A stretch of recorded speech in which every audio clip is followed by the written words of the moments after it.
We gave you the RG3 timeline of events over the past couple weeks. Here's the latest. Team sources tell our Diana Rossini that Kirk Cousins has been named the Week 1 starting quarterback this morning.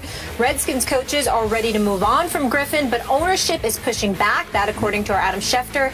And Rossini, another Super Bowl champion in the house. Jeff Saturday, good morning to you. Good morning. How you doing? Thank you for being with us. We needed some help here to put this man back in his place. I think he's going to be with me on this. On these. Yeah. I'm just thinking. I could be wrong, but I'm thinking. Okay, we shall see. Jeff, we'll come to you first. The saga continues. What should they do next with RG3? Yeah, as you look at it, when you hear coaches, they're ready to move on, teams ready to move on, ownership isn't. I think it's time to let him go and let him go find a new team. Seek a better place, a better fit for him, a better fit for this team. What are you gaining in keeping him here? Anytime Cousins struggles or McCoy struggles, why aren't you playing RG3? You're always going to leave this battle in people's minds. So you know what he is as a player. And we went back, the ESPN stats guy helped me with this. And since 2006, there has not been a quarterback who had a higher sack ratio than RG3 did last year. 13.4% last year. That means 13% of your passes you're getting sacked.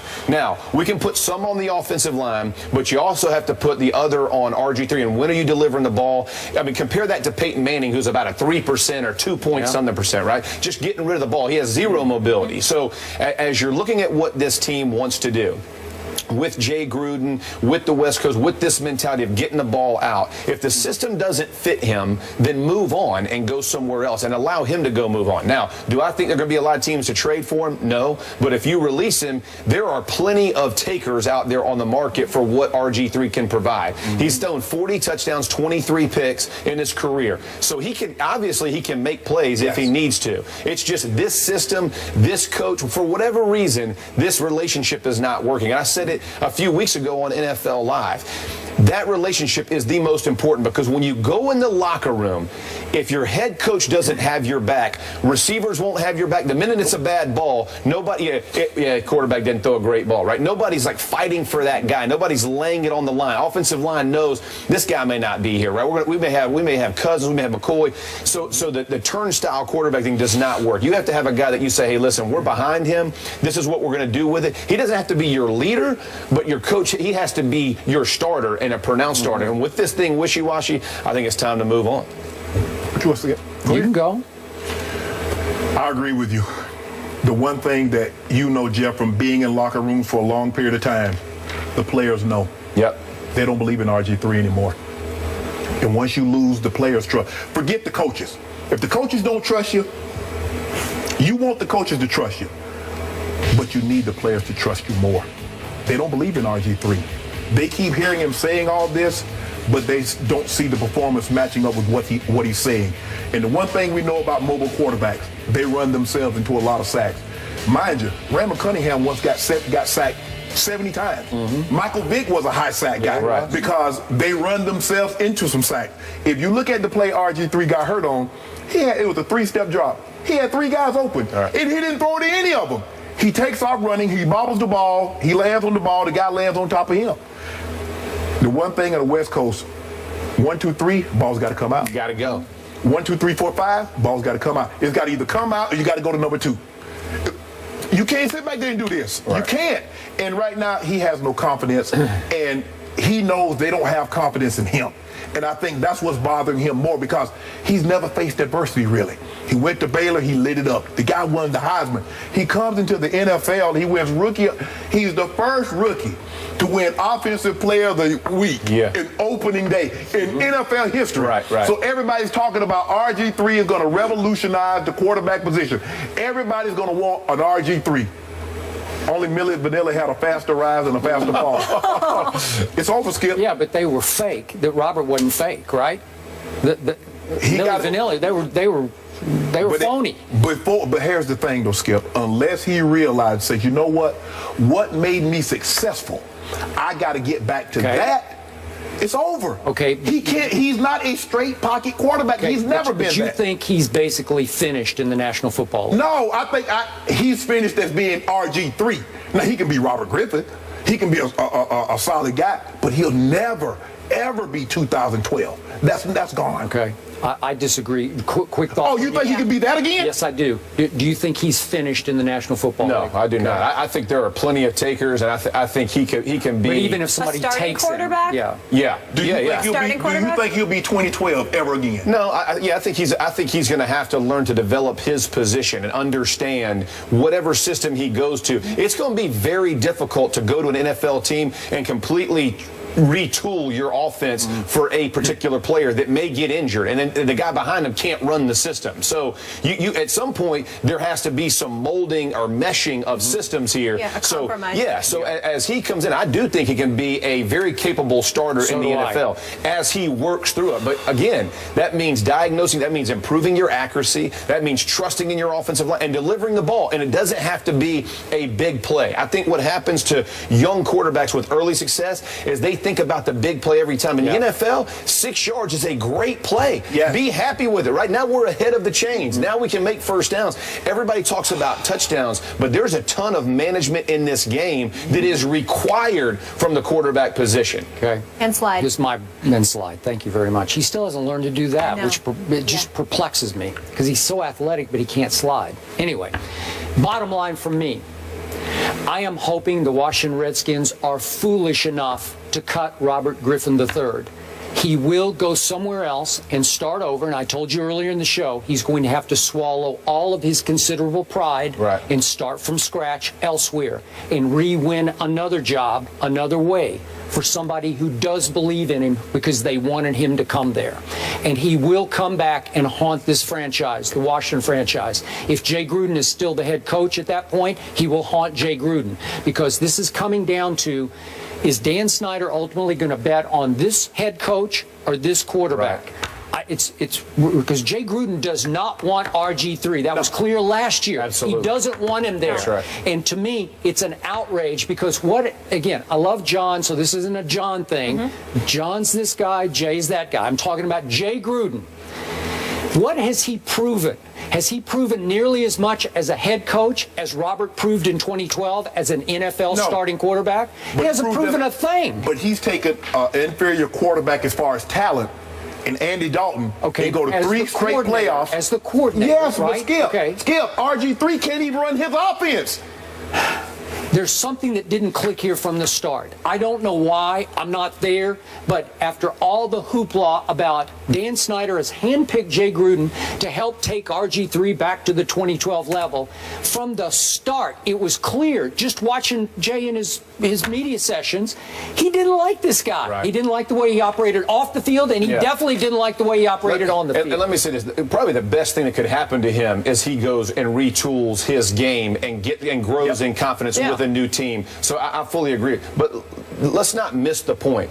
99% of NFL players need a system that fits them. Yes. Okay. Very few. Hall of Famers are guys who could play in a number of systems, right? Zone system, power system, split out, stay in. But there aren't many of those guys. I wasn't one of those guys. I needed to run. I needed to be athletic. I didn't want to play in a phone booth, right? Nick Mangold, he wants to play in a phone booth. He wants to block back. Okay. So guys are system guys. Yes. Yeah. It's okay to be a system guy. There's only a handful of guys who bust the system up. So for him, go learn the system. Go train yourself to be the quarterback that you know you can be. You are an intelligent guy. You are athletic, and you have an arm. You got 3 things, and there aren't many good quarterbacks in the NFL. I mean, I get you have to have 32 that start. That's why they keep recycling. That's exactly right. Everybody keeps going and finding homes somehow. So he will find a home, but go work on your game and understand the system is what ultimately will allow you to be your best player. And you got to find that system. You got to find the fit. You got to work on it, train it,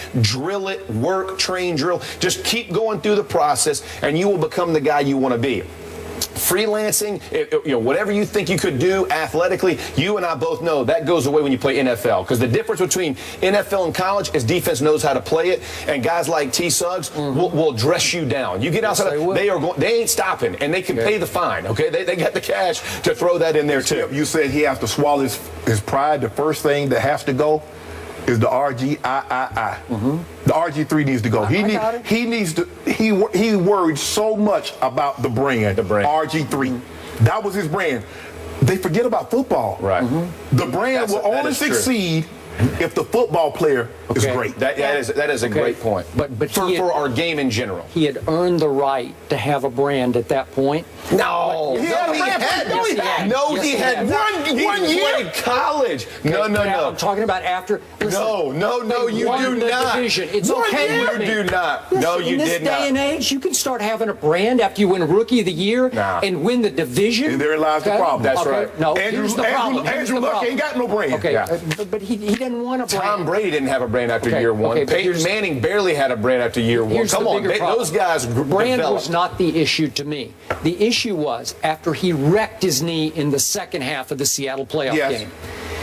He and his father went to the Redskins, I was told by a high-ranking Washington source, and said, we want to be Peyton Manning.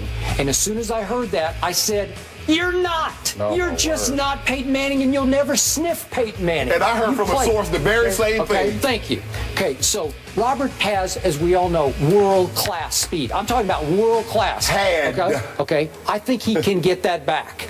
But he's got to get his confidence back first. But my point is, under Shanahan, they mixed in just enough of the run stuff. A little bit of read option, a little bit of rollout, a little bit of quarterback draw. Just enough to keep the defense like this all day. You know, like, I don't know what he's going to do. Because when he takes off, as he did when he was a rookie, and I think he can get it back, 15 yards are gone like that. But what he couldn't learn to do was, the rule, it's rigged in your favor. All you have to do is, when they get there, you just go down. But the problem with that is, as you progress with the football, the ability to do that shrinks. As you get closer in the red zone and keep moving it down, the defense gets tighter. That's why red zone throws are so important, right? They have to be on the dime. They got to be thrown on time. They got to, because when you start running down there, again, safeties are tight, corners are, everybody can catch you now. It's not world class or not.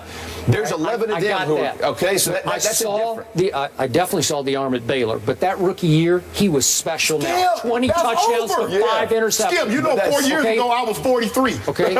I'm 47 now. I was still playing 4 years ago. But I know what you did when you were 43. I know you were legit. You were in the Hall of Fame at 43, and you belong. Skip, Skip, think about this. Tom Brady blew out his knee in the pocket.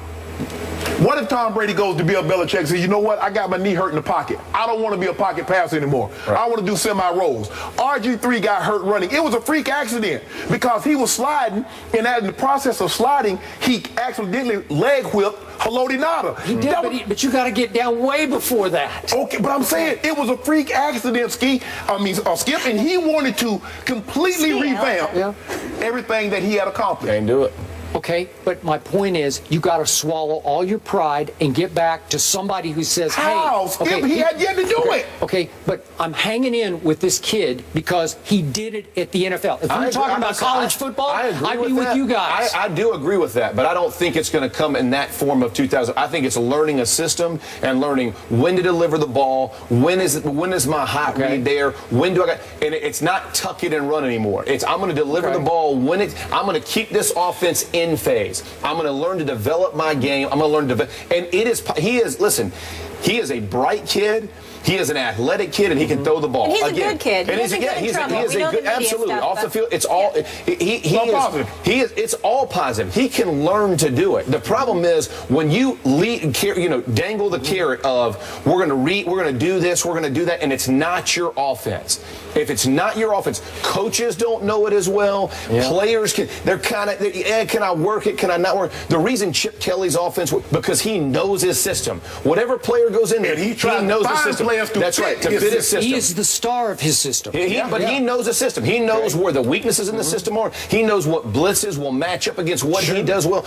If you don't know the system and you're trying to just put a player in, the pieces don't match. You have to develop this kid. And I'm telling you, I think the best thing, if he goes somewhere else, get involved in the system. I agree. He has the ability to be a good starting quarterback in the NFL. Will he be Pro Bowl? Will he be all those things? I have no idea. But he has the ability to be a starter in the NFL. Got to win another locker room. Got to. That's true, too. You got to win another locker room. That is true. Because he lost this one. You win it on the football field. Absolutely. All right. You know what else I hope for? You guys alluded to earlier him having so many voices in his ear. I hope he gets the right voices. Maybe some right mentors that can direct him as well moving forward. Jeff, you're staying put for this one? All right. All right, good. Tommy B is back in front of the judge. Do we believe in him? We'll discuss that coming up.